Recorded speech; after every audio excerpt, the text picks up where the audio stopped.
c'était la République aussi qui, à travers cet enseignant, a été mise à mal. Il a été assassiné parce qu'il faisait vivre les valeurs de la République, parce qu'il portait le principe de laïcité, parce qu'il faisait vivre la liberté d'expression aussi. Parce qu'il faisait son métier. Il faisait son métier et on ne doit rien céder face aux attaques sur la République. Moment attendu, nécessaire, vous dites, est-ce qu'il est redouté ce moment? Est-ce que les enseignants ont peur de certains débordements? Alors, il y a déjà beaucoup d'émotions de toute la communauté éducative qui a besoin de pouvoir rendre cet hommage aussi. Donc il y a déjà ce moment-là et cette importance. Après, de l'appréhension, il y en a, parce que parfois on a des craintes sur ce qui peut se passer. Je pense que cet événement a aussi perturbé nos collègues. Après, ils sauront collectivement gérer ça dans les établissements. Parce qu'il y a eu des incidents l'année dernière à la rentrée des vacances de Toussaint. Il y avait eu 400 incidents selon le ministre de l'Intérieur, avec des sanctions pour des adolescents qui étaient intervenus pendant les minutes de silence notamment. Bien sûr. Il y a toujours à un moment donné possibilité qu'il y ait des incidents. Ils sont de degrés tout à fait divers. Il faut les traiter, voilà. Et à chaque fois, il y a des réponses qui sont apportées.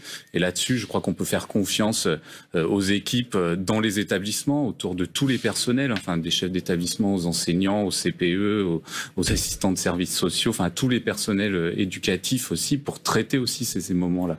Et est-ce qu'il y a des professeurs aujourd'hui qui se sentent menacés quand ils font leur travail sur la laïcité?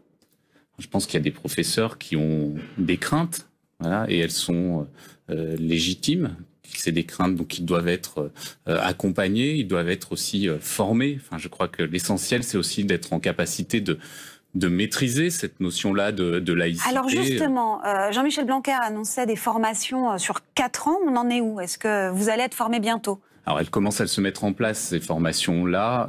Elles ont déjà commencé. Il y a aussi une formation de formateurs aussi à mettre en œuvre.